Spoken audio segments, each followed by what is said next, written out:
Nada en el mundo es más importante que estar aquí contigo, mi amor.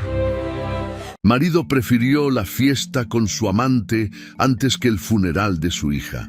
Pero él no esperaba que... La mano de Lucía temblaba mientras sostenía los dedos fríos de su hija. El monitor cardíaco emitía un sonido constante, monótono, que cada vez se espaciaba más. Daniela tenía los ojos cerrados, los labios pálidos como papel, el cabello que alguna vez fue rizado ahora inexistente. La habitación del hospital olía a desinfectante y a desesperanza. Lucía miraba el reloj en la pared, las 3:42 de la madrugada. Arturo no había llegado. Su celular yacía en la mesa lateral con la pantalla apagada, después de 15 llamadas sin respuesta. El doctor entró con pasos silenciosos, revisó los signos vitales y posó su mano sobre el hombro de Lucía. No dijo nada, no hacía falta. Los dos sabían que era cuestión de minutos. Lucía acercó su rostro al de Daniela y susurró con voz quebrada: «Mamá está aquí, mi amor. No estás sola. Nunca vas a estar sola». Y entonces el monitor emitió un pitido largo y continuo. El corazón de la niña se había detenido. El mundo de Lucía se derrumbó en ese instante. No hubo gritos, no hubo llantos desgarradores, solo un silencio tan profundo que parecía tragarse toda la luz de la habitación. Arturo Medina llegó al hospital 40 minutos después, con olor a whisky y perfume ajeno, cuando el cuerpo de su hija ya estaba siendo preparado en la morgue. Antes de continuar con esta historia que va a partir el alma de cualquiera que tenga corazón, queremos saber algo. ¿Desde dónde nos estás viendo? ¿Desde tu casa, desde el trabajo, desde el camión mientras vas a algún lado? Déjanos un comentario, porque de verdad nos encanta leer lo que nos escriben. Saber que están ahí nos motiva a seguir trayéndoles estas historias que los hacen sentir, pensar y a veces hasta sacar el coraje que llevamos dentro. Así que dale, escríbenos y cuéntanos desde dónde nos acompañas. Y ahora sí, vamos a regresar al principio de esta historia para entender cómo una mujer puede llegar a perderlo todo, pero al mismo tiempo encontrar una fuerza que ni ella sabía que tenía. 6 meses antes de esa madrugada maldita, Lucía Salcedo era una mujer que creía en la rutina como una forma de felicidad. Tenía 38 años, arrugas apenas visibles alrededor de los ojos que se marcaban cuando sonreía, y manos que siempre olían a café recién hecho y a páginas de libros viejos. Era profesora de literatura en una escuela privada del centro de Monterrey, una de esas instituciones donde los padres pagaban colegiaturas altísimas para que sus hijos aprendieran a conjugar verbos en francés y a tocar el violín. Lucía no encajaba del todo en ese mundo de apariencias y competencias. Ella prefería enseñarles a sus alumnos que las palabras tenían poder, que un poema podía salvar una vida, que entre las páginas de Gabriel García Márquez o Juan Rulfo existían verdades más grandes que cualquier calificación. Su vida giraba alrededor de 2 amores absolutos. El primero era su hija Daniela, una niña de 7 años con ojos color miel, que parecían contener todas las preguntas del universo. Daniela tenía el cabello rizado, rebelde, que se negaba a quedarse quieto sin importar cuántas veces Lucía intentara peinarlo. Le encantaba leer en voz alta, imitando las voces de los personajes con una seriedad que hacía reír a cualquiera. Por las mañanas, mientras desayunaban pan dulce con chocolate caliente, Daniela le contaba a su mamá sobre los mundos que habitaban en su imaginación. Castillos de cristal, dragones que escupían arcoíris en lugar de fuego, princesas que no necesitaban ser rescatadas porque sabían cómo salvarse solas. El segundo amor de Lucía, aunque más complicado y desgastado por los años, era Arturo Medina, su esposo desde hacía 12 años. Un hombre que alguna vez la había hecho sentir que era la única mujer en el mundo, pero que con el tiempo se había transformado en alguien que apenas la miraba. Arturo tenía 41 años, 1,85 m de estatura, complexión atlética mantenida por un entrenador personal que cobraba una fortuna y una presencia que imponía respeto en cualquier sala de juntas. Era empresario del sector inmobiliario, dueño de una compañía que construía torres de departamentos de lujo en las zonas más exclusivas de Monterrey. Siempre vestía trajes italianos, llevaba un reloj suizo que costaba más que el auto de Lucía y hablaba con ese tono de voz de quien está acostumbrado a que le digan que sí a todo. Al principio de su matrimonio, Arturo había sido diferente. Le llevaba flores sin motivo, la sorprendía con cenas románticas, le escribía notas en servilletas de restaurantes, pero el éxito profesional lo había transformado. Ahora vivía obsesionado con cerrar tratos, con expandir su imperio, con ser mencionado en revistas de negocios como uno de los empresarios más prometedores del norte de México. Las conversaciones en casa se volvieron escasas. Las cenas familiares se convirtieron en algo que sucedía una vez por semana, si acaso. Los besos de buenas noches desaparecieron. Lucía se dijo a sí misma que era normal, que todos los matrimonios pasaban por etapas difíciles, que el peso de las responsabilidades lo tenía estresado. Pero en el fondo, algo dentro de ella sabía que había perdido a su esposo mucho antes de que todo colapsara. La vida de Lucía era sencilla pero llena. Las mañanas comenzaban a las 6, cuando el despertador sonaba con una canción de Café Tacuba que nunca terminaba de gustarle, pero que tampoco se molestaba en cambiar. Se levantaba, preparaba el desayuno, despertaba a Daniela con cosquillas y besos en la frente. Arturo casi nunca estaba en esos momentos. Siempre tenía una junta temprano, una llamada urgente con inversionistas de Guadalajara, una visita a una obra en construcción. Lucía dejó de preguntarle a qué hora regresaría, porque las respuestas siempre eran vagas. Tarde, no me esperes, tengo mucho trabajo. Pero todo eso, esa rutina que parecía inquebrantable, comenzó a resquebrajarse un martes de septiembre. Daniela llevaba 3 semanas quejándose de cansancio. Al principio, Lucía pensó que era el inicio del ciclo escolar, el calor insoportable de Monterrey que convertía las tardes en un horno, o quizás algún virus estacional que andaba rondando. Le daba vitaminas, la acostaba temprano, se aseguraba de que comiera bien, pero el cansancio no desaparecía. Al contrario, empeoraba. Daniela comenzó a quedarse dormida en clase, cosa que jamás había sucedido porque era una niña curiosa, inquieta, que siempre levantaba la mano para responder preguntas. La maestra llamó a Lucía para expresar su preocupación.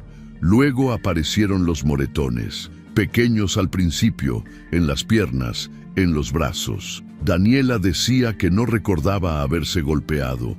Lucía revisaba su cuerpo cada noche antes de dormir, contando las manchas moradas que iban multiplicándose sin explicación. Y entonces llegaron las fiebres, altas, repentinas, que aparecían en las madrugadas y hacían que la niña temblara bajo las cobijas. Lucía le ponía paños fríos en la frente, le daba medicamento para bajar la temperatura, pero su instinto maternal gritaba que algo estaba terriblemente mal. El viernes de esa semana, Lucía tomó a Daniela de la mano y la llevó al hospital.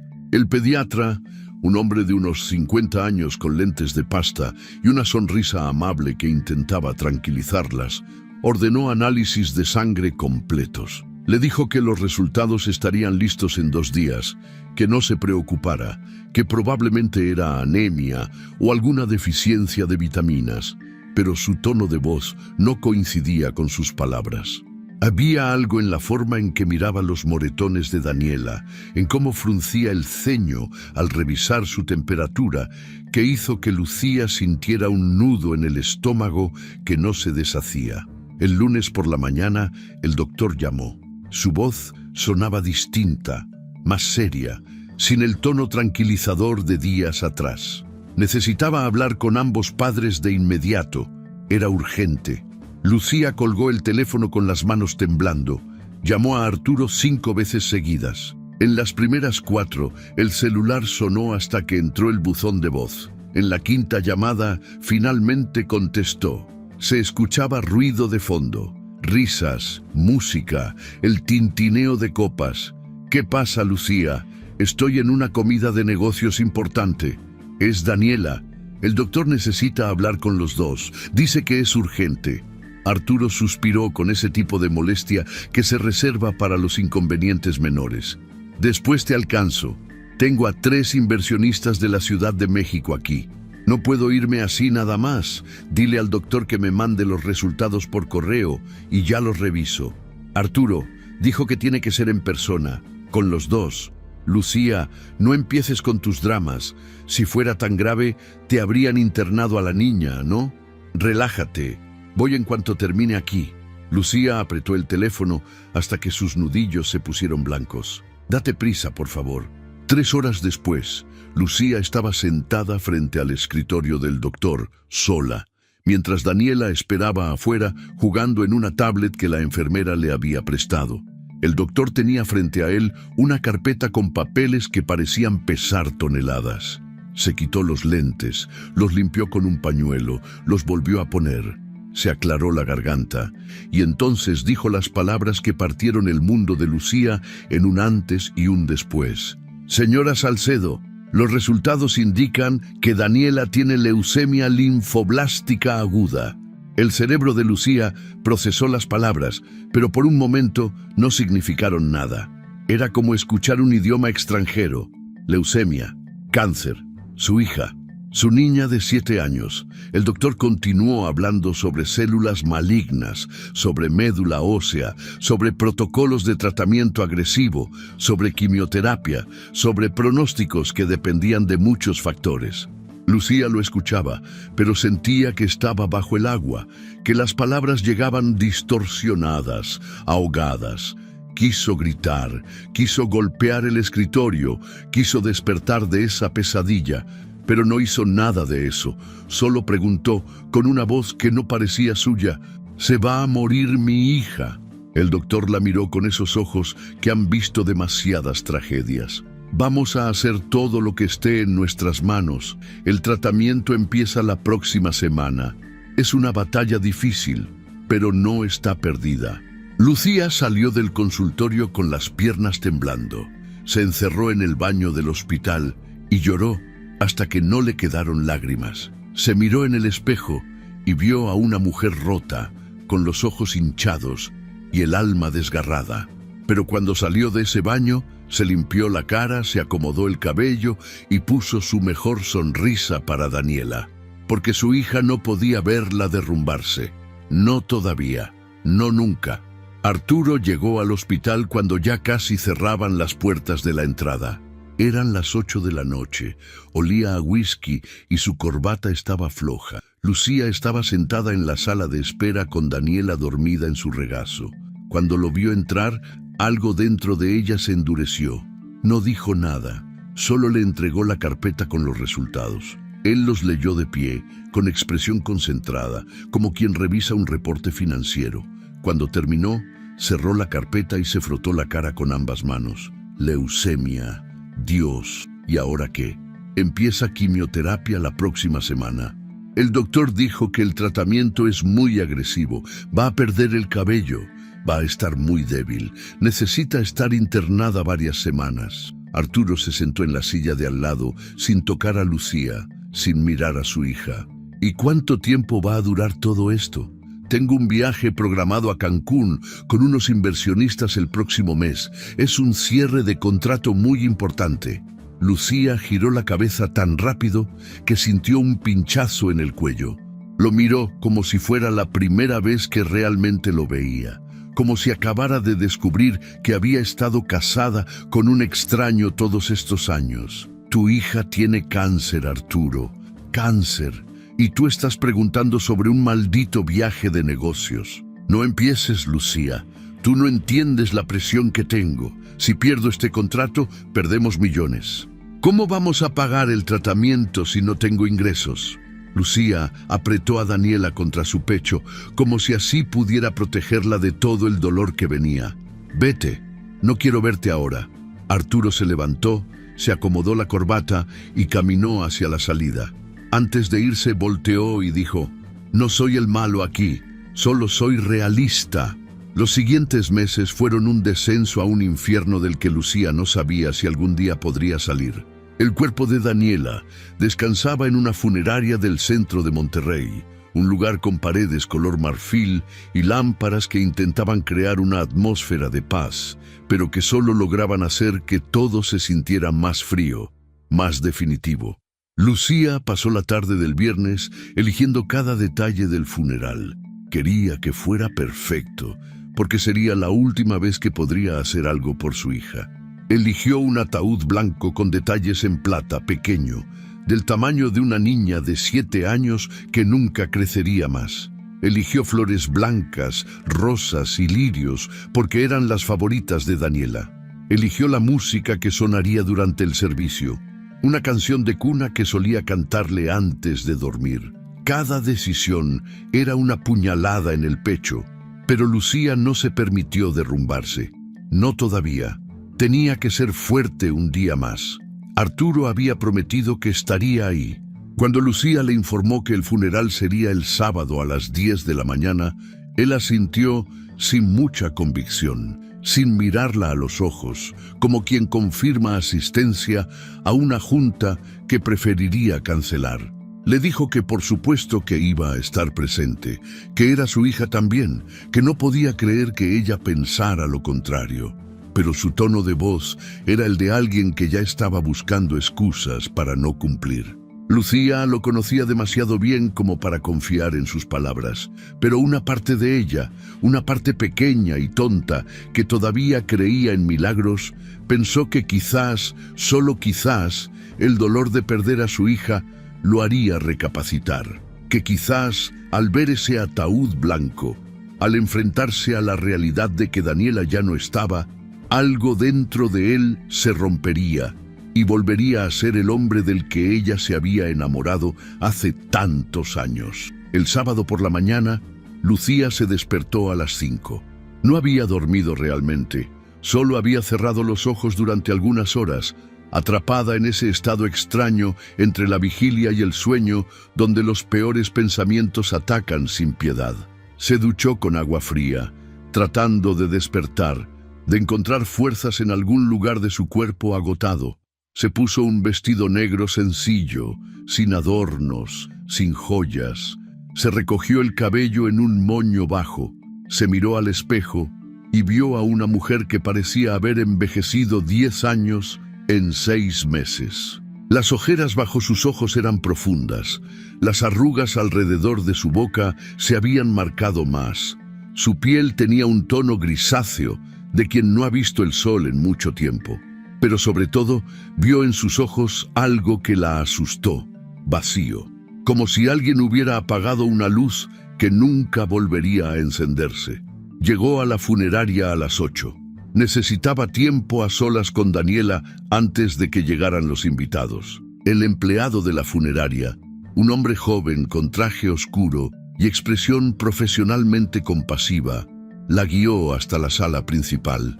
Ahí estaba el ataúd blanco, rodeado de flores, con velas encendidas que parpadeaban suavemente. Lucía se acercó despacio, como si sus piernas se negaran a llevarla hasta ahí. Cuando finalmente estuvo frente al ataúd, se inclinó y acarició la madera fría.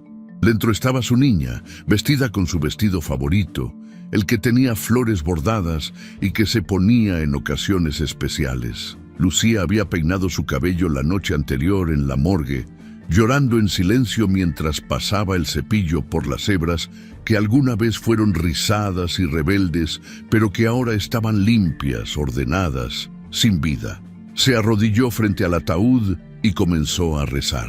No sabía si realmente creía en las palabras que salían de su boca, si creía que había un Dios en algún lugar escuchándola, pero necesitaba creer en algo porque la alternativa era un abismo demasiado oscuro. Rezó el Padre Nuestro, el Ave María, oraciones que había aprendido de niña y que ahora le parecían insuficientes, demasiado pequeñas para contener el tamaño de su dolor. Y entonces, cuando ya no le quedaban oraciones memorizadas, comenzó a hablarle a Daniela. Le dijo que la amaba más que a nada en el mundo. Le dijo que había sido el mejor regalo que la vida le había dado. Le dijo que lamentaba no haber podido salvarla, no haber sido suficiente. Le dijo que pasaría el resto de su vida tratando de honrar su memoria, tratando de ser la mitad de valiente de lo que ella había sido durante esos meses terribles de enfermedad. A las 9 comenzaron a llegar los invitados, familiares de Lucía, amigos de la escuela, maestros, vecinos, todos con caras compungidas, abrazos incómodos, palabras que intentaban consolar, pero que solo hacían que el dolor fuera más real. La madre de Lucía, una mujer de 65 años con el cabello completamente blanco, llegó con los ojos hinchados de tanto llorar. Abrazó a su hija con tanta fuerza que Lucía sintió que se quebraría. Las hermanas de Lucía, 2 mujeres más jóvenes que ella, estaban devastadas. Daniela había sido la sobrina consentida, la niña que iluminaba cada reunión familiar con sus historias y su risa. Ahora esa luz se había apagado para siempre. A las 9:30 Lucía comenzó a revisar su celular. Arturo no había llegado. Le marcó. El teléfono sonó 5 veces y entró al buzón de voz. Volvió a marcar. Buzón de voz. Una tercera vez. Buzón de voz. Le mandó un mensaje de texto. El funeral empieza en 30 minutos. ¿Dónde estás? Sin respuesta. Le mandó otro. Por favor, Arturo. Es nuestra hija. Sin respuesta. Uno más. No me hagas esto. No hoy. Nada. A las 10 en punto, el padre Ramírez, un sacerdote mayor que conocía a la familia desde que Daniela había hecho su primera comunión, dio inicio al servicio religioso. Lucía estaba sentada en la primera fila, flanqueada por su madre y sus hermanas. El asiento a su lado, el que debería haber ocupado su esposo, estaba vacío. La gente lo notó. Los murmullos comenzaron a circular por la sala como un virus silencioso. ¿Dónde está el papá? No va a venir. ¿Cómo es posible que no esté aquí? Lucía sentía las miradas sobre ella, una mezcla de lástima y juicio que le quemaba la piel. Pero mantuvo la cabeza en alto, los ojos fijos en el ataúd blanco, las manos entrelazadas sobre su regazo. El padre Ramírez habló sobre la vida breve, pero significativa de Daniela, sobre su alegría, su curiosidad, su amor por los libros y las historias. Habló sobre la injusticia de perder a un niño, sobre cómo la muerte de un pequeño desafía todo lo que creemos entender sobre el mundo. Habló sobre la fe, sobre confiar en que Dios tiene un plan, incluso cuando ese plan nos parece cruel e incomprensible. Lucía escuchaba sin escuchar realmente. Las palabras flotaban alrededor de ella, pero no lograban penetrar la coraza de dolor que la envolvía. Cuando el servicio terminó, la gente comenzó a acercarse a Lucía para darle el pésame. Abrazos, besos en la mejilla, palabras de consuelo que se sentían vacías. Está en un lugar mejor. Dios necesitaba un ángel. El tiempo cura todas las heridas. Lucía asentía, agradecía, forzaba sonrisas que no llegaban a sus ojos, pero por dentro algo se estaba rompiendo de una forma que sabía que nunca podría repararse. Lo que Lucía no sabía en ese momento era que mientras ella rezaba frente al ataúd de su hija, mientras sostenía la mano de su madre y trataba de no desmoronarse frente a decenas de personas, su esposo estaba en un lugar muy diferente, haciendo algo que cambiaría todo. Arturo Medina se despertó esa mañana en una suite del hotel más lujoso de las afueras de Monterrey. No estaba solo. A su lado dormía María Fernanda Cruz, una mujer de 30 años con cabello largo y rubio teñido, extensiones de pestañas, uñas de gel perfectamente esmaltadas y un cuerpo esculpido por cirugías estéticas que costaban más que el salario anual de una persona promedio. María Fernanda era lo que en Monterrey llamaban una socialité, aunque en realidad no tenía ningún logro real más allá de haber nacido en una familia con dinero y saber cómo moverse en círculos de poder. Había conocido a Arturo en una inauguración de una de sus torres de departamentos 6 meses atrás, justo cuando Daniela estaba empezando el tratamiento de quimioterapia. Arturo quedó fascinado no por su inteligencia o su personalidad, sino por lo que ella representaba: juventud, belleza superficial, ausencia de problemas. Ella no le recordaba hospitales, no olía a medicinas, no lloraba en las noches. Era un escape de su realidad miserable. Cuando Arturo abrió los ojos esa mañana y vio la hora en su celular, eran las 9:40. Tenía 15 llamadas perdidas de Lucía y varios mensajes que no se molestó en leer. Por un momento consideró levantarse, vestirse, correr al funeral. Pero entonces miró a María Fernanda, que comenzaba a despertar, y tomó una decisión. No iba a ir. No podía enfrentar ese ataúd blanco, esas miradas de juicio, ese dolor que lo hacía sentir impotente y débil. Además, María Fernanda le había hablado toda la semana sobre una fiesta que se haría ese sábado en una mansión en las afueras de la ciudad. Una celebración por el cumpleaños de un empresario importante. Habría políticos, empresarios, gente influyente. Era una oportunidad de hacer contactos, de cerrar negocios. Al menos eso se dijo a sí mismo para justificar lo injustificable. ¿A dónde vas?, preguntó María Fernanda con voz somnolienta cuando Arturo se levantó de la cama. Tengo que hacer unas llamadas, luego nos arreglamos para la fiesta. ¿No tenías algo hoy? ¿No era el funeral de tu...? Ella dejó la pregunta en el aire, incómoda. Ya se encargó de todo, Lucía. No me necesita ahí. María Fernanda no insistió.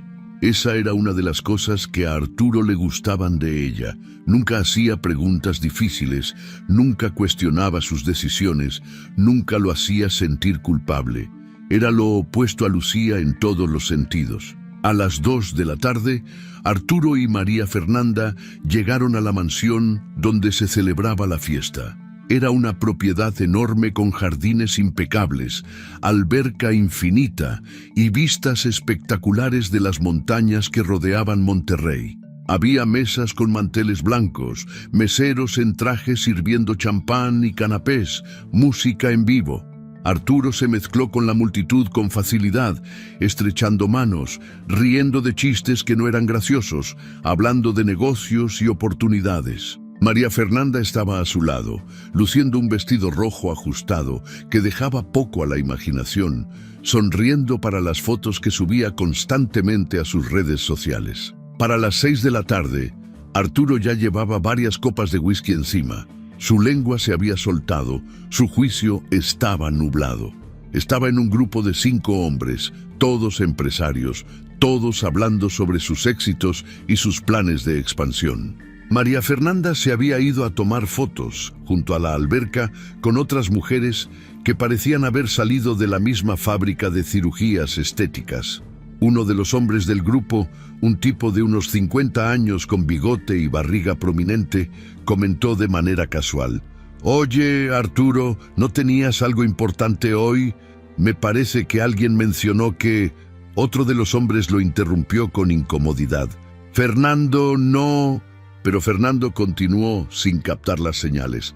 «No, espera, era algo de tu familia, ¿no? Escuché que hoy era el funeral de tu hija». El grupo se quedó en silencio. Todas las miradas se posaron en Arturo. Él sintió el peso de esas miradas, el juicio implícito. Pero en lugar de sentir vergüenza, sintió rabia. Rabia contra Lucía por hacerlo sentir culpable. Rabia contra el mundo por esperar que él se comportara de cierta manera.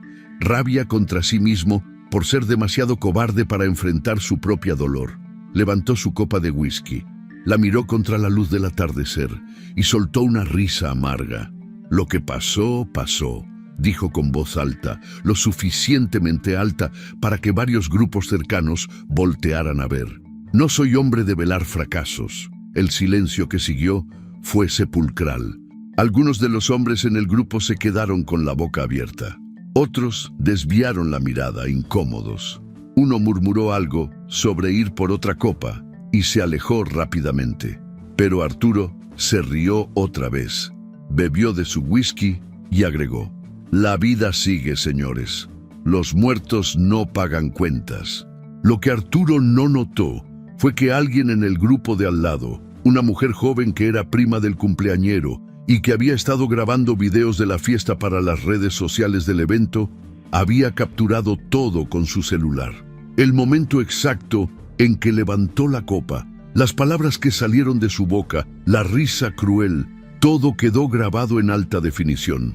La mujer, cuyo nombre era Sofía y que tenía un sentido agudo de lo que era viral en internet, subió el video a Twitter a las 7 de la noche.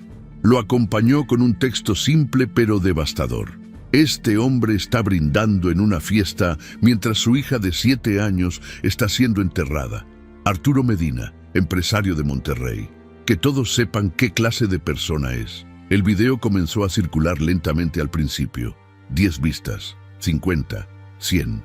Pero entonces, alguien con más seguidores lo retuiteó, y luego otro, y otro. Para las 8 de la noche, el video tenía 5,000 vistas. Para las 9, 50,000. A las 10 de la noche, había explotado. 100,000 vistas, 200,000. Los comentarios eran brutales, llenos de ira y desprecio. La gente investigó quién era Arturo Medina, encontraron su empresa, su perfil de LinkedIn, fotos suyas en eventos sociales. Encontraron también información sobre Daniela, sobre su enfermedad, sobre el funeral que había sido esa mañana. La historia se completó sola y Monterrey entera, y luego todo México, conoció la traición. Lucía pasó las siguientes 3 semanas encerrada en la casa que alguna vez había sido su hogar, pero que ahora se sentía como una tumba. Las cortinas permanecían cerradas, bloqueando la luz del sol que insistía en entrar como si nada hubiera cambiado. El teléfono sonaba constantemente. Su madre, sus hermanas, amigas de la escuela, vecinas que querían saber cómo estaba. Lucía no contestaba. Dejaba que el teléfono sonara hasta que se callaba, hasta que la persona del otro lado se rendía y colgaba. Docenas de mensajes de texto se acumulaban en su celular, mensajes llenos de palabras bien intencionadas pero vacías. Estoy aquí si necesitas hablar. No estás sola. El tiempo lo cura todo. Lucía no respondía a ninguno. No tenía palabras para lo que sentía. No había lenguaje humano capaz de describir el vacío que la habitaba. Comía cuando el hambre se volvía un dolor físico imposible de ignorar. Dormía cuando el agotamiento la vencía, aunque el sueño nunca duraba más de 2 o 3 horas antes de que despertara bañada en sudor, con el fantasma de Daniela susurrándole en los oídos. La casa estaba llena de recordatorios. Los dibujos de la niña pegados en el refrigerador con imanes en forma de frutas, sus libros de cuentos apilados junto al sofá, su mochila de la escuela todavía colgada en el perchero del pasillo. Lucía no podía tocar nada de eso. Era como si mover cualquier objeto fuera a romper un hechizo, como si al guardar las cosas de Daniela estuviera aceptando finalmente que nunca regresaría. La ciudad entera conocía su historia. El video de Arturo en la fiesta había alcanzado más de 2 millones de vistas. Había aparecido en noticieros locales, en programas de radio, en columnas de periódicos. Todos tenían una opinión sobre Arturo Medina, el empresario sin corazón que había abandonado el funeral de su hija para brindar con champán. Pero curiosamente, mucha de la atención pública había terminado cayendo sobre Lucía.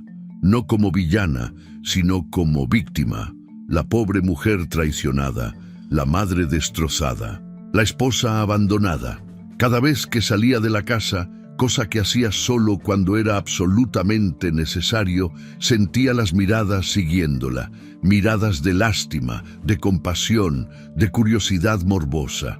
Los vecinos bajaban la voz cuando la veían pasar. En el supermercado, la cajera le daba el cambio con ojos llenos de lágrimas contenidas. Un desconocido se le acercó una vez en la gasolinera para decirle que rezaba por ella todas las noches. Lucía agradecía con un movimiento de cabeza y seguía adelante, cargando el peso de ser un símbolo público de tragedia. Arturo, por su parte, había desaparecido durante una semana después de que el video explotó. No respondía llamadas, no aparecía en la oficina, no regresaba a la casa. María Fernanda lo había dejado en cuanto la prensa comenzó a acosarla, cuando sus propios seguidores en redes sociales la atacaron por estar con un hombre así. La superficialidad tiene sus límites y María Fernanda no estaba dispuesta a arriesgar su reputación por alguien que de repente se había convertido en el hombre más odiado de Monterrey. Arturo se refugió en un departamento que tenía en una de sus propias torres, un lugar donde nadie pudiera encontrarlo, donde pudiera beber whisky hasta olvidar su nombre y culpar a todo el mundo menos a sí mismo por el desastre en que se había convertido su vida. Pero eventualmente, como todos los cobardes, Arturo tuvo que enfrentar la realidad. Un martes por la tarde, 3 semanas después del funeral, apareció en la puerta de la casa. Traía barba de varios días, ojeras profundas y olía a alcohol rancio. Lucía estaba en la cocina intentando tomar un té que no quería cuando escuchó la llave en la cerradura. Su cuerpo se tensó. Por un momento consideró correr a su habitación, encerrarse, fingir que no estaba ahí.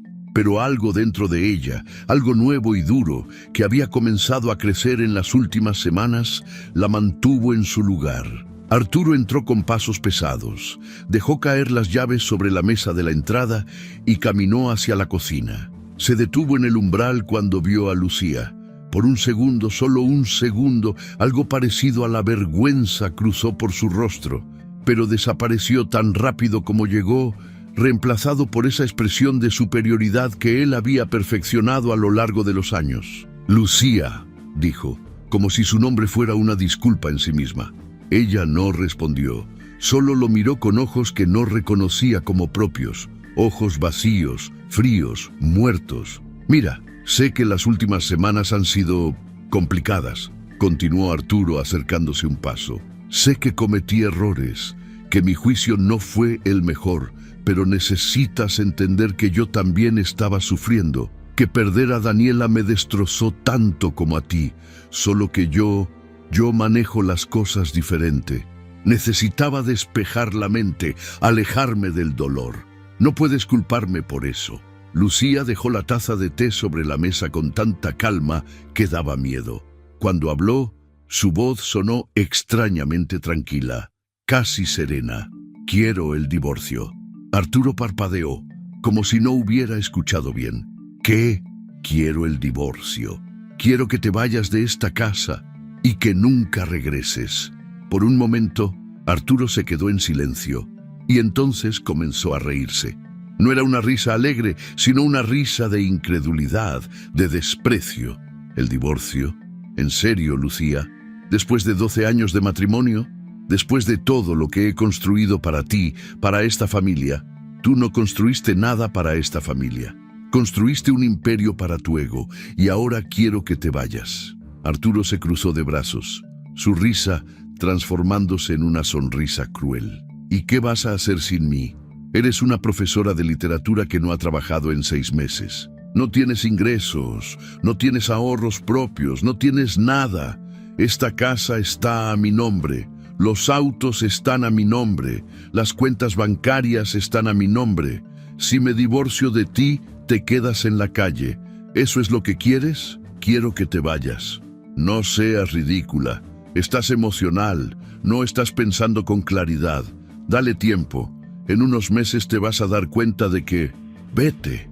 La palabra salió tan firme, tan definitiva, que Arturo dio un paso atrás. La miró realmente por primera vez en años y vio algo que no había esperado: resolución. Lucía no estaba suplicando, no estaba llorando, no estaba actuando como la víctima indefensa que él esperaba. Había algo diferente en ella, algo que lo incomodaba. «Está bien», dijo finalmente, levantando las manos en un gesto de rendición falsa. «Si quieres el divorcio, te lo daré. Pero no vengas llorando cuando te des cuenta de lo que perdiste». Se dio la vuelta y caminó hacia la puerta. Antes de salir, volteó una última vez. Y contrata a un buen abogado, Lucía, porque te voy a dejar sin nada. La puerta se cerró detrás de él y Lucía se quedó sola en la cocina. Sus manos temblaban, su corazón latía tan fuerte que sentía que iba a salirse de su pecho, pero por primera vez en semanas sintió algo más que dolor, sintió furia, y esa furia era lo único que la mantenía de pie. A la mañana siguiente, Lucía comenzó a moverse con un propósito que no había tenido desde la muerte de Daniela. Se duchó, se vistió, se peinó.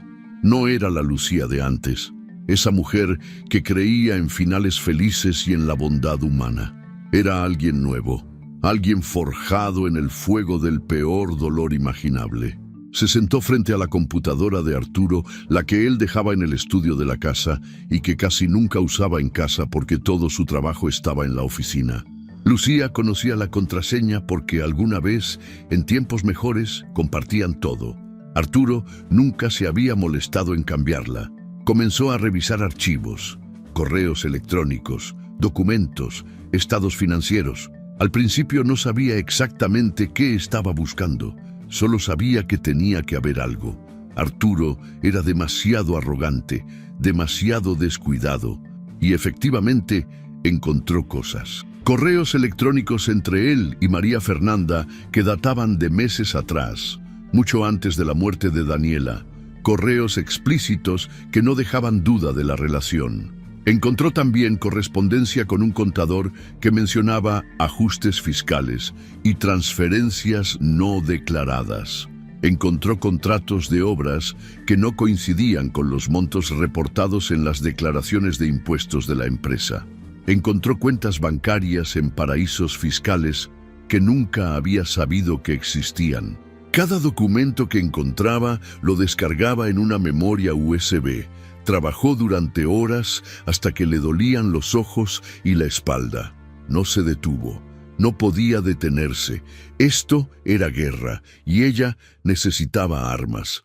3 días después, mientras organizaba las cosas de Daniela para finalmente guardarlas en cajas, porque aunque dolía tenía que hacerlo, encontró algo que le partió el corazón de una forma nueva. Entre los libros de cuentos de su hija, escondida dentro de su ejemplar favorito de El Principito, había una carta. La letra era infantil, torcida, pero inconfundible. La letra de Daniela. Lucía la leyó con lágrimas cayendo sobre el papel. Querida mami, si estás leyendo esto es porque ya no estoy. La maestra Elena me ayudó a escribir esto porque tenía miedo de no tener tiempo. Quiero que sepas que no tengas miedo por mí. Los doctores dicen que voy a estar en el cielo, y ahí no duele nada. Quiero que seas feliz, mami. Quiero que sonrías otra vez, y quiero que mis cosas, mis juguetes y mis libros se los des a otros niños que estén enfermos como yo, para que no se sientan solos. Te amo más que a todas las estrellas del cielo. Tu princesa, Daniela. Lucía lloró durante 1 hora sosteniendo esa carta. Pero cuando se secó las lágrimas, supo exactamente qué tenía que hacer. Llamó a la maestra Elena, la profesora que había sido la tutora de Daniela en 2º grado. Elena confirmó lo que la carta decía. En las últimas semanas, antes de que Daniela dejara de ir a la escuela, había trabajado con ella en un proyecto especial, un testamento infantil. Nada legalmente vinculante, por supuesto, pero un documento hermoso donde Daniela dejaba sus pertenencias a diferentes personas y causas. Sus libros para la biblioteca del hospital, sus juguetes para otros niños enfermos, su alcancía que tenía 300 pesos ahorrados para ayudar a pagar medicinas. Era la voluntad pura de una niña que sabía que se estaba muriendo, pero que quería que su vida significara algo. Lucía tomó ese documento, esa carta, y supo que ahí estaba el corazón de lo que tenía que hacer. No solo venganza, no solo justicia, sino propósito. Daniela había querido ayudar a otros niños y Lucía iba a asegurarse de que eso sucediera sin importar lo que le costara. Buscó en internet durante horas hasta encontrar lo que necesitaba. un abogado especializado en divorcios de alto perfil y en fraudes corporativos. Su nombre era Rodrigo Fuentes, tenía 52 años, un historial impecable de casos ganados y una reputación de ser implacable con los hombres que abusaban de su poder. Lucía llamó a su oficina, explicó brevemente su situación y consiguió una cita para el día siguiente. La oficina de Rodrigo Fuentes estaba en un edificio moderno en el centro de Monterrey. Lucía llegó 15 minutos antes de su cita, nerviosa, aferrándose a la memoria USB con las pruebas y a la carta de Daniela. La recepcionista la hizo pasar a una sala de juntas elegante con ventanales que daban vista a toda la ciudad. Rodrigo entró 5 minutos después. Era un hombre alto, de cabello entrecano, con traje impecable y una mirada que lo evaluaba todo en segundos. «Señora Salcedo», dijo, estrechando su mano con firmeza, «he seguido su caso en las noticias. Lamento mucho su pérdida». «Gracias», respondió Lucía, su voz más firme de lo que esperaba. Se sentaron y Lucía comenzó a hablar. Le contó todo: la enfermedad de Daniela, la ausencia de Arturo, el funeral, el video, la traición. Le mostró los documentos que había encontrado en la computadora, los correos con María Fernanda, los estados financieros sospechosos, las cuentas offshore. Le mostró la carta de Daniela y el testamento infantil. Habló durante casi 1 hora, sin detenerse, como si al soltar todas esas palabras pudiera finalmente liberar algo del peso que cargaba. Rodrigo escuchó en silencio, tomando notas ocasionalmente, sin interrumpirla. Cuando Lucía terminó, él se reclinó en su silla y la miró con una mezcla de respeto y determinación. «Tiene un caso sólido», dijo finalmente, «muy sólido. Adulterio comprobable, abandono familiar en circunstancias extremas y, lo más importante, evidencia de fraude fiscal y desvío de fondos. Si estas cuentas offshore son lo que parecen ser, estamos hablando de millones de pesos no declarados. Eso no es solo un divorcio, eso es criminal». Lucía sintió que algo en su pecho se aligeraba por primera vez en semanas. «Entonces puede ayudarme. Puedo hacer más que ayudarla, señora Salcedo. Puedo destrozarlo. Pero necesito que esté segura de que esto es lo que quiere. Un caso así va a ser público, va a ser largo y va a ser brutal. Los medios van a estar encima de cada detalle. Va a tener que revivir todo esto una y otra vez. ¿Está lista para eso?» Lucía pensó en Daniela, en su risa, en sus ojos llenos de preguntas, en la carta donde le pedía que ayudara a otros niños. «Estoy lista». Rodrigo sonrió por primera vez. «Entonces comencemos». Los siguientes 2 meses fueron un torbellino. Rodrigo y su equipo trabajaron incansablemente, construyendo el caso pieza por pieza. Contrataron a un contador forense que analizó los documentos que Lucía había encontrado y descubrió aún más irregularidades. Encontraron que Arturo había estado desviando fondos de su propia empresa hacia cuentas personales durante años, evadiendo impuestos, ocultando ganancias. Entrevistaron a empleados descontentos que confirmaron las prácticas turbias. Consiguieron declaraciones de testigos que habían visto a Arturo con María Fernanda meses antes de la muerte de Daniela. Lucía, por su parte, trabajó con una fundación de apoyo a niños con cáncer para estructurar legalmente lo que sería la Fundación Daniela Salcedo. Los mejores abogados corporativos que Rodrigo conocía donaron su tiempo para asegurarse de que todo estuviera impecable. El plan era simple, pero poderoso. En el divorcio, Lucía no pediría dinero para sí misma. Pediría que todos los bienes matrimoniales, incluidas las propiedades y acciones de la empresa de Arturo, fueran transferidos a la fundación. Y para justificar legalmente esa petición, presentarían la carta y el testamento de Daniela como evidencia de su última voluntad. Una tarde de abril, 3 meses después del funeral, un notificador judicial tocó la puerta del departamento donde Arturo se había refugiado. Le entregó un sobre grueso con sellos oficiales. Arturo lo abrió con fastidio, esperando alguna factura o documento sin importancia, pero cuando comenzó a leer, su rostro palideció. Era la citación oficial para el juicio de divorcio.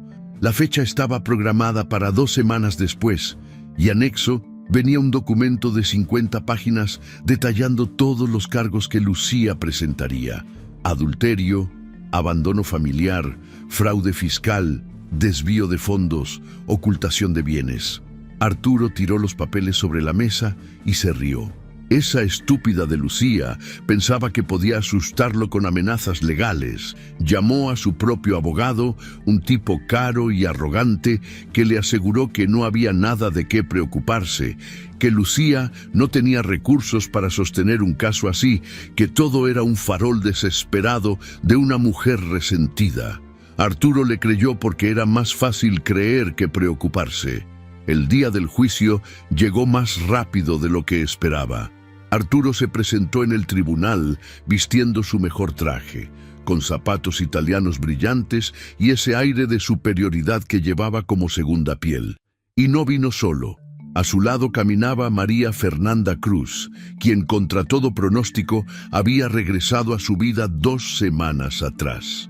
La reconciliación había sido conveniente para ambos. Él necesitaba demostrar que seguía siendo deseable y ella necesitaba regresar a los reflectores después de que el escándalo comenzara a olvidarse. Entraron al tribunal como si fuera una alfombra roja, ignorando las miradas de desprecio de la gente que esperaba afuera. Arturo estaba confiado, sonreía, bromeaba con su abogado sobre cómo esto sería rápido y fácil. No tenía idea de la tormenta que estaba a punto de desatarse sobre él. La sala del tribunal estaba llena hasta el último asiento. Periodistas ocupaban la mitad de las bancas, con cámaras y grabadoras listas para capturar cada palabra. Curiosos que habían seguido la historia desde que el video se volvió viral, se acomodaban en los espacios disponibles, susurrando entre ellos, especulando sobre lo que sucedería. El aire olía a papel viejo, café frío y expectativa. Lucía llegó 20 minutos antes de la hora programada, acompañada por Rodrigo Fuentes y 2 abogados más de su equipo. Vestía un traje negro sencillo, sin joyas, con el cabello recogido en un moño bajo. Sus manos sostenían una carpeta café que contenía la carta de Daniela y el testamento infantil. Su rostro estaba sereno, pero cualquiera que la mirara a los ojos podía ver la tormenta que habitaba dentro de ella. Arturo entró 10 minutos después con una sonrisa confiada que no alcanzaba a ocultar el nerviosismo en sus ojos. Su abogado, el licenciado Ramón Villegas, era un hombre de 60 años con fama de ganar casos imposibles usando tecnicismos legales y contactos en lugares altos. A su lado, María Fernanda caminaba con tacones altísimos y un vestido ajustado color rosa pastel que desentonaba completamente con la seriedad del lugar. Varias personas en la sala murmuraron al verla. Arturo la había traído como una declaración, como una forma de demostrar que no se arrepentía de nada, que seguía siendo el hombre poderoso que hacía lo que quería. Se sentó en la mesa de la defensa con una postura relajada, como quien asiste a una junta de negocios rutinaria. El juez Hernández entró a las 11 en punto. Era un hombre de 65 años, de cabello completamente blanco, lentes gruesos y una reputación de ser justo pero implacable. Había visto de todo en sus 40 años de carrera: fraudes millonarios, asesinatos, divorcios brutales, pero incluso para él, este caso era diferente. Se sentó detrás del estrado, revisó los documentos frente a él y golpeó el mazo. Se abre la sesión. Caso de divorcio Salcedo contra Medina. Que las partes presenten sus alegatos iniciales. El abogado de Arturo se levantó primero, acomodándose el saco con un gesto ensayado. Su señoría, miembros presentes, estamos aquí por un caso que ha sido distorsionado por los medios y la opinión pública. Mi cliente, el señor Arturo Medina, es un empresario respetado que durante 12 años sostuvo un matrimonio con la señora Lucía Salcedo. Es cierto que atravesaron una tragedia terrible con la pérdida de su hija Daniela. Es cierto que el señor Medina cometió errores de juicio en momentos de profundo dolor, pero lo que la parte demandante intenta pintar como crueldad y abandono no es más que la forma diferente en que cada persona maneja el duelo. El señor Medina amaba a su hija. La muerte de Daniela lo destrozó. Y cuando un hombre está quebrado por dentro, a veces toma decisiones que desde afuera pueden parecer incorrectas, pero que en su momento le parecieron necesarias para sobrevivir. Lo que vemos aquí no es un caso de negligencia criminal, sino una mujer resentida que busca venganza usando la memoria de su hija como arma. Varias personas en la sala soltaron exclamaciones de indignación. El juez golpeó el mazo. «¡Orden! Continúe, licenciado». La señora Salcedo alega adulterio, abandono y fraude. Nosotros refutamos cada uno de estos cargos. El matrimonio tenía problemas desde antes de la enfermedad de la niña. La relación del señor Medina con la señorita Cruz comenzó después de que la pareja ya estaba separada emocionalmente. En cuanto al supuesto abandono, mi cliente siguió proveyendo económicamente para su familia durante todo el tratamiento médico. Y sobre las acusaciones de fraude fiscal, son interpretaciones malintencionadas de prácticas contables legales y comunes en el sector empresarial. Pedimos a este tribunal que desestime los cargos y conceda un divorcio sin compensación para la demandante, quien cuenta con una profesión y puede sostenerse por sí misma. El licenciado Villegas se sentó con expresión satisfecha. Arturo le dio una palmada en el hombro y le susurró algo que lo hizo sonreír. María Fernanda sacó su celular y comenzó a revisar sus redes sociales, aburrida. Rodrigo Fuentes se levantó entonces, y el ambiente en la sala cambió. Había algo en su presencia que imponía respeto inmediato. Caminó hacia el centro de la sala con pasos medidos, sosteniendo una carpeta gruesa. Su señoría, lo que acabamos de escuchar es un intento desesperado de humanizar lo inhumano. El señor Medina no cometió errores de juicio. Cometió actos deliberados de crueldad, traición y fraude, y vamos a probarlo con evidencia que no deja lugar a interpretaciones. Rodrigo abrió la carpeta y comenzó a sacar documentos. Primero, el adulterio. Aquí tenemos correos electrónicos entre el señor Medina y la señorita Cruz, que datan de 7 meses antes de la muerte de Daniela. Correos explícitos donde planean encuentros, donde él le promete dejar a su esposa cuando todo esto termine. Cito textualmente un correo del 15 de enero donde el señor Medina escribe: «No aguanto más volver a esa casa que huele a hospital. Tú eres mi escape, mi aire fresco». Esto mientras su hija de 7 años peleaba por su vida. Un murmullo recorrió la sala. Arturo dejó de sonreír. El juez revisó las copias de los correos que Rodrigo le entregó. Segundo, el abandono. Tenemos testimonios de 5 enfermeras del hospital universitario que confirman que el señor Medina visitó a su hija solo 4 veces durante los 6 meses de tratamiento. 4 veces en 180 días. Las enfermeras documentaron su ausencia en los reportes médicos porque era tan inusual que levantaba preocupaciones sobre el bienestar emocional de la paciente.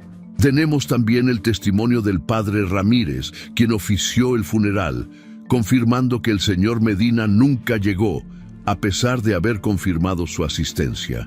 Y por supuesto, tenemos el video que toda la ciudad ha visto, donde el señor Medina brinda con champán y dice, y cito nuevamente: «No soy hombre de velar fracasos», refiriéndose a su hija muerta. La voz de Rodrigo subió de volumen en la última frase. Varias personas en la sala comenzaron a llorar. Arturo se puso pálido. Sus manos apretaban el borde de la mesa. María Fernanda guardó su celular, incómoda, comenzando a entender que quizás había cometido un error al venir. Tercero, y esto es lo más grave, su señoría, el fraude fiscal y el desvío de fondos. Hemos trabajado con un contador forense certificado que analizó los registros financieros de la empresa Medina Desarrollos Inmobiliarios. Encontramos 18 cuentas offshore en paraísos fiscales que el señor Medina nunca declaró al SAT. Encontramos transferencias por un total de 43 millones de pesos que salieron de la empresa hacia cuentas personales del señor Medina, registradas como gastos operativos pero sin respaldo documental. Encontramos contratos de obras donde los montos reportados a Hacienda son 60% menores que los montos reales cobrados a los clientes. Esto no son prácticas contables comunes, licenciado Villegas. Esto es evasión fiscal y fraude y es un delito federal. Rodrigo dejó caer sobre la mesa del juez un folder que debía tener más de 300 páginas. El sonido resonó en la sala como un trueno. El juez Hernández comenzó a revisar los documentos con expresión seria. El abogado de Arturo se inclinó para susurrarle algo urgente a su cliente, cuyo rostro había pasado de pálido a verdoso. «Su señoría», continuó Rodrigo, «mi clienta no está aquí buscando venganza, está aquí buscando justicia, no solo para ella, sino para su hija. Porque antes de morir, Daniela Medina Salcedo dejó algo que queremos presentar como evidencia». Rodrigo se acercó a Lucía, quien le entregó la carpeta café con manos temblorosas. Él la abrió con reverencia y sacó la carta escrita con letra infantil. Esta es una carta que Daniela escribió semanas antes de fallecer, con ayuda de su maestra. La escribió porque sabía que se estaba muriendo y quería dejar su última voluntad. Con su permiso, su señoría, me gustaría leerla en voz alta. El juez asintió. La sala quedó en silencio absoluto. Rodrigo comenzó a leer con voz clara, pero cargada de emoción. «Querida mami, si estás leyendo esto, es porque ya no estoy. La maestra Elena me ayudó a escribir esto porque tenía miedo de no tener tiempo. Quiero que sepas que no tengas miedo por mí. Los doctores dicen que voy a estar en el cielo y ahí no duele nada. Quiero que seas feliz, mami. Quiero que sonrías otra vez. Y quiero que mis cosas, mis juguetes y mis libros se los des a otros niños que estén enfermos como yo, para que no se sientan solos. Te amo más que a todas las estrellas del cielo. Tu princesa, Daniela». Varios sollozos estallaron en la sala. Una periodista se cubrió la boca con las manos, llorando. El juez se quitó los lentes y se limpió los ojos. Hasta el abogado de Arturo bajó la mirada, incapaz de sostener la vista del papel donde las palabras de una niña de 7 años pedían que su muerte tuviera sentido. «Junto con esta carta», continuó Rodrigo, «Daniela dejó lo que su maestra llamó un testamento infantil, un documento donde especificaba qué quería que se hiciera con sus pertenencias. Sus libros para la biblioteca del hospital, sus juguetes para otros niños enfermos, sus ahorros, 300 pesos que guardaba en su alcancía para ayudar a pagar medicinas. Daniela quería que su vida, aunque breve, ayudara a otros, y nosotros estamos aquí para cumplir esa voluntad». Rodrigo regresó a su mesa y sacó otro documento. «Mi clienta, la señora Lucía Salcedo, ha trabajado durante los últimos 3 meses con la Fundación de Apoyo a Niños con Cáncer para crear la Fundación Daniela Salcedo, una organización que proveerá becas, apoyo médico, acompañamiento psicológico y recursos económicos a familias que tengan hijos con leucemia. Y nuestra petición ante este tribunal es simple pero radical: que todos los bienes matrimoniales, incluyendo las propiedades, las acciones de la empresa del señor Medina y los fondos descubiertos en las cuentas offshore sean transferidos a esta fundación. La señora Salcedo no quiere ni un peso para sí misma. Solo quiere honrar la memoria de su hija y asegurarse de que el dolor que ella sufrió sirva para aliviar el dolor de otros». El silencio que siguió fue tan profundo que se podía escuchar la respiración de las personas. Arturo estaba paralizado, con los ojos desorbitados. María Fernanda lo miraba con expresión de horror, comenzando a entender que acababa de amarrarse al Titanic mientras se hundía. El licenciado Villegas revisaba frenéticamente sus propios documentos, buscando algún argumento, alguna salida, pero no encontraba nada. El juez Hernández se puso de pie. Su voz resonó con autoridad absoluta.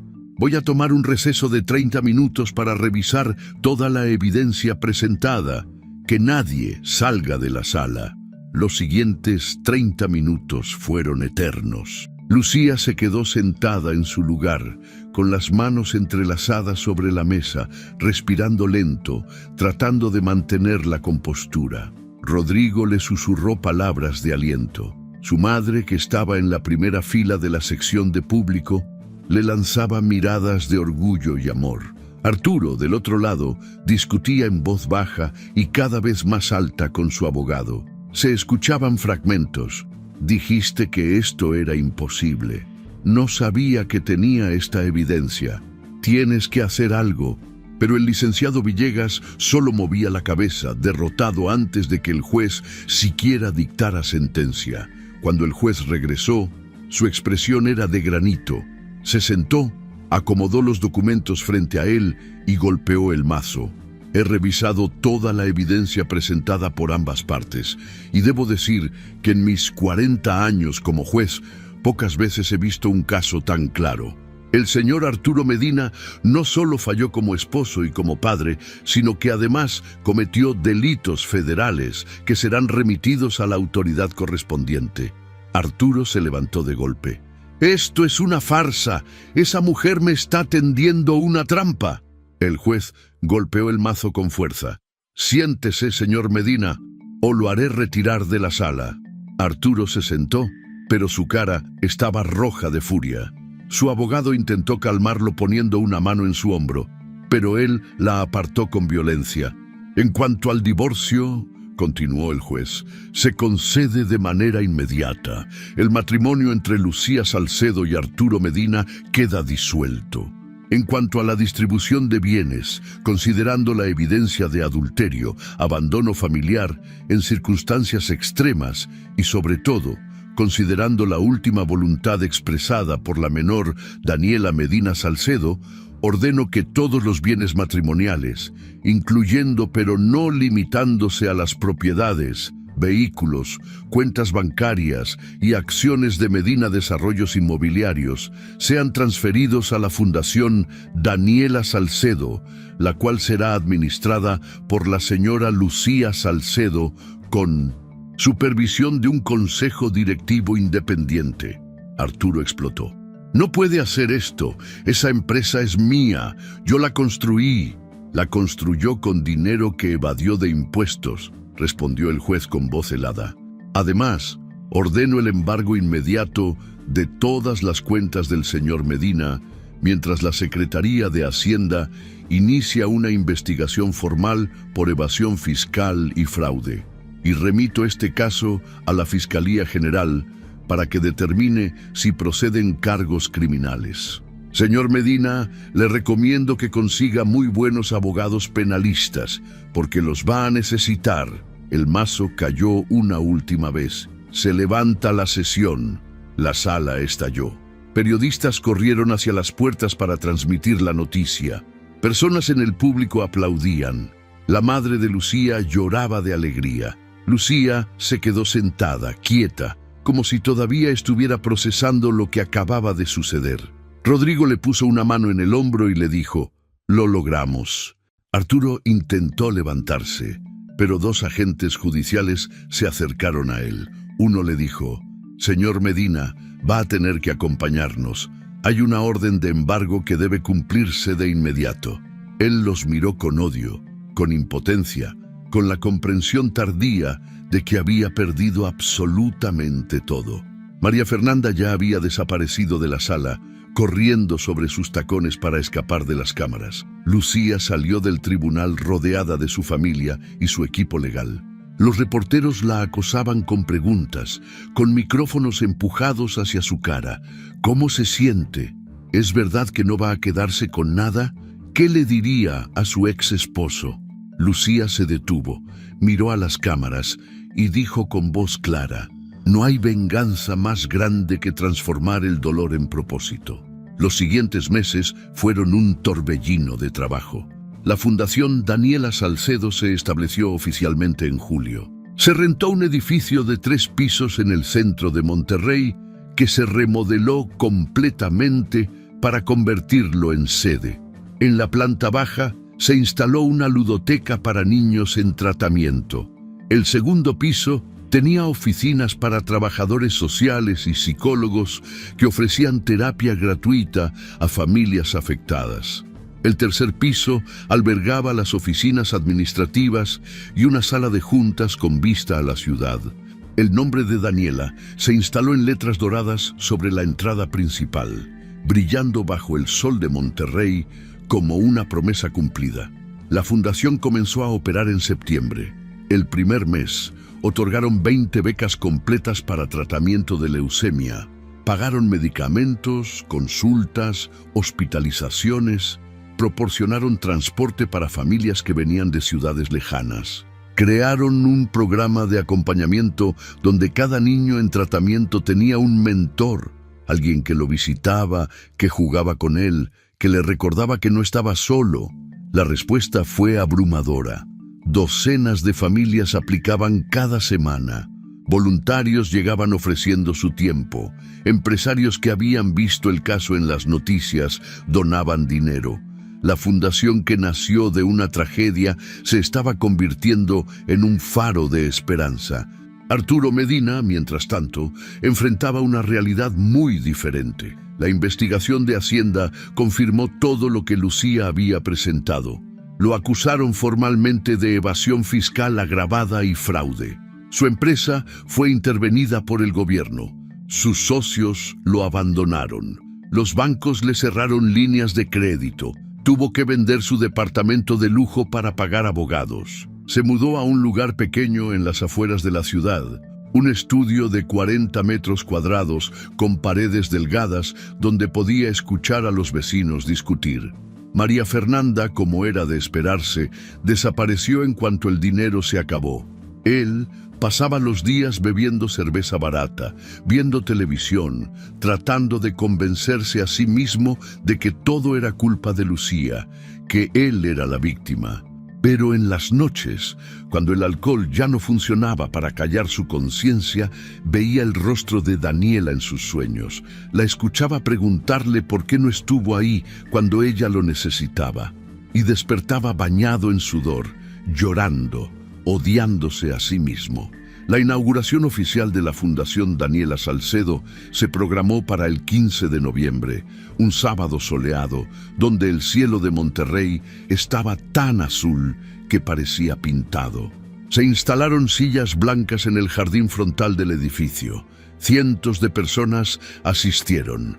Familias que habían sido beneficiadas, doctores del hospital, maestros de la escuela donde estudió Daniela, amigos, vecinos, periodistas.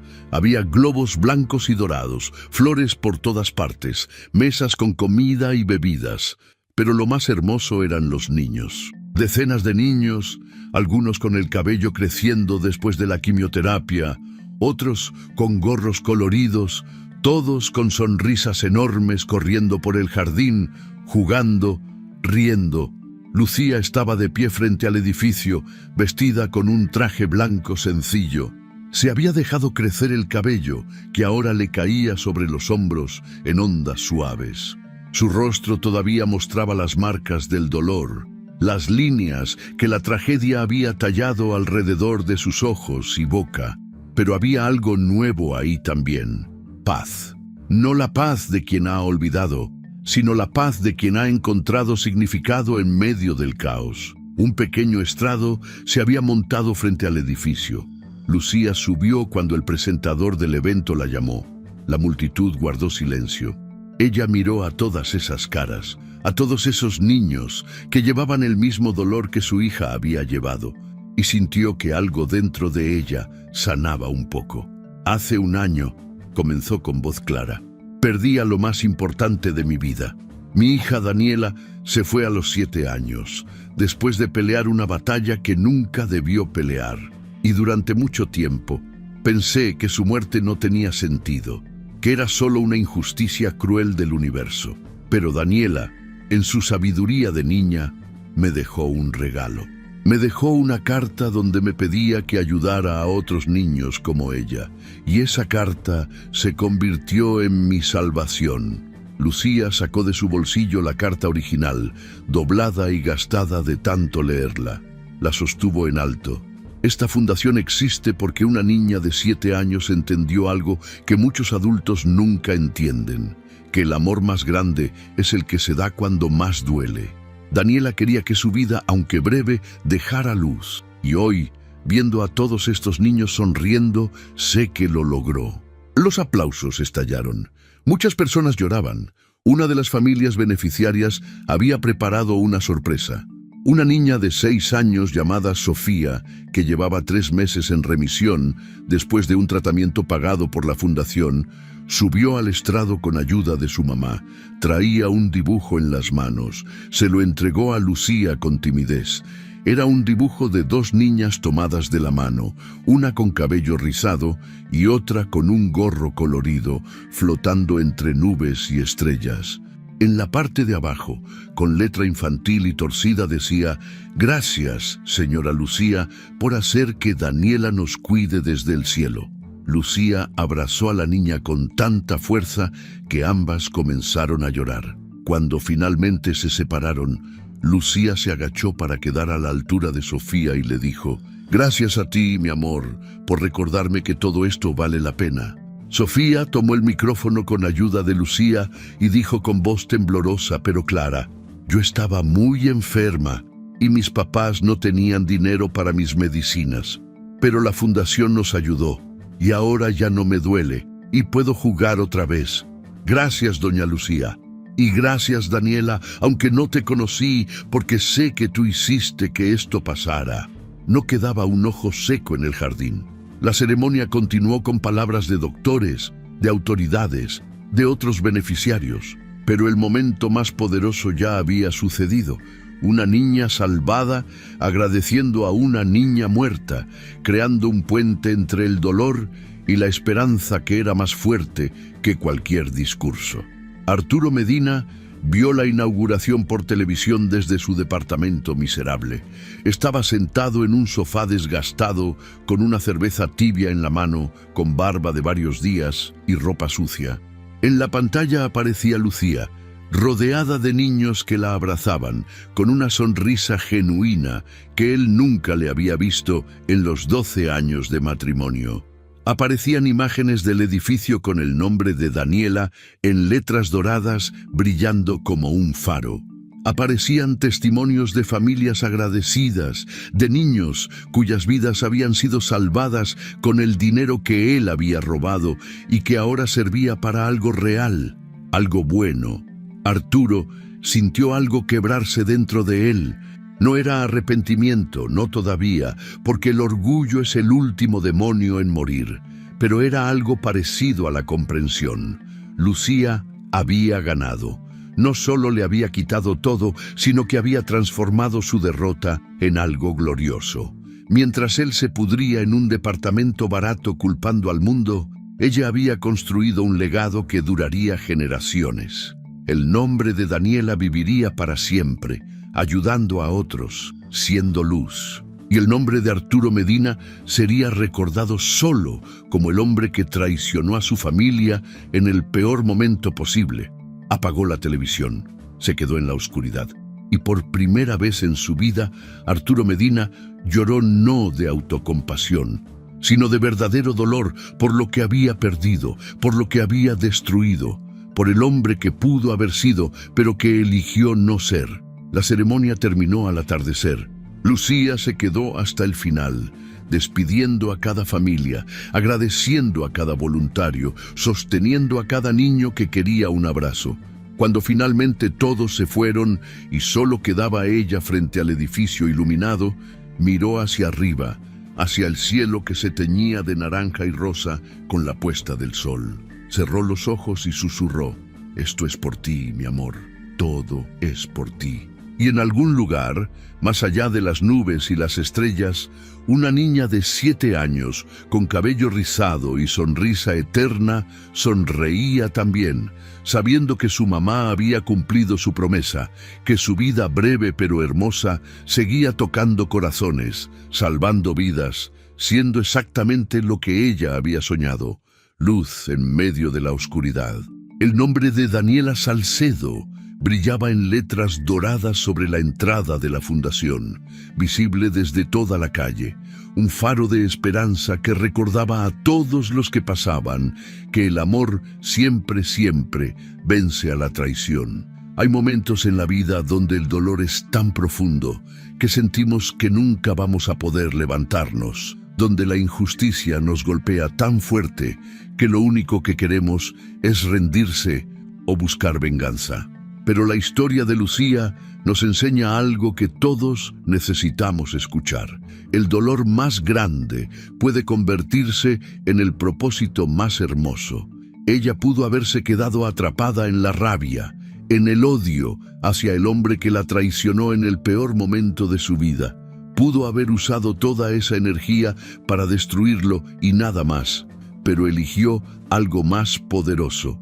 Eligió honrar a su hija transformando una tragedia en esperanza para cientos de familias. Esa es la verdadera grandeza del ser humano, la capacidad de tomar lo más oscuro y convertirlo en luz para otros. Esta historia también nos recuerda algo que muchos olvidan, que estar presente vale más que cualquier regalo caro, que los momentos que compartimos con nuestros seres queridos son los únicos que realmente importan.